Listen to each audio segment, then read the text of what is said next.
అదే రకంగా అదే రకంగా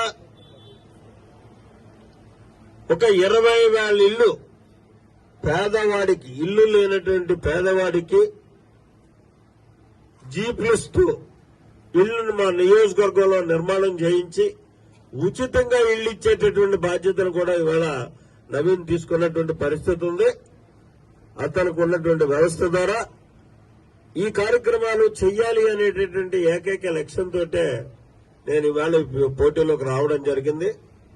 ఇంకా రెండోది, ఒక దుష్ట పాలన అంతమొందించాలి. ఆ అంతమొందించాలంటే పోరాట తత్వం కలిగేటటువంటి వాళ్ళు శాసనసభలో ఉండాలి. మెత్తగా ఉంటే తెలివితేటలుంటే సరిపోదు. ఆ తెలివితేటలు ఉన్నటువంటి వాళ్ళతో పాటు కూడా మాలాంటి వాళ్ళు కూడా ఉండాల్సినటువంటి అవసరం ఉంది రేపు శాసనసభలోని. ఈ అన్నింటినీ ప్రామాణికంగా తీసుకుని వాళ్ళు నేను ఈ ఎన్నికల్లో పోటీ చేస్తున్నాను. ఆలోచన చేయండి, విచక్షణతోటి నన్ను గెలిపించండి.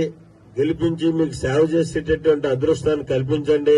శాశ్వతంగా మీ హృదయాల్లో ముద్రేసుకునేటటువంటి ఒక చరిత్రకారుడిగా మిగిలేటటువంటి అవకాశాన్ని నాకు ఇవ్వండి అని చెప్పి ప్రత్యేకంగా కోరుకుంటూ, మరి అలాగే ఇవాళ నా కోసం ఇంతమంది ఇక్కడికి వచ్చి మద్దతు తెలియజేసినటువంటి పెద్దలందరికీ, ఎప్పుడూ నాతో మమేకమై ఉండేటటువంటి మా సోదరిమణులకి అందరికీ కూడా ప్రత్యేక ధన్యవాదాలు తెలియజేసుకుంటూ సెలవు తీసుకుంటున్నా. జై హింద్. చంద్రబాబు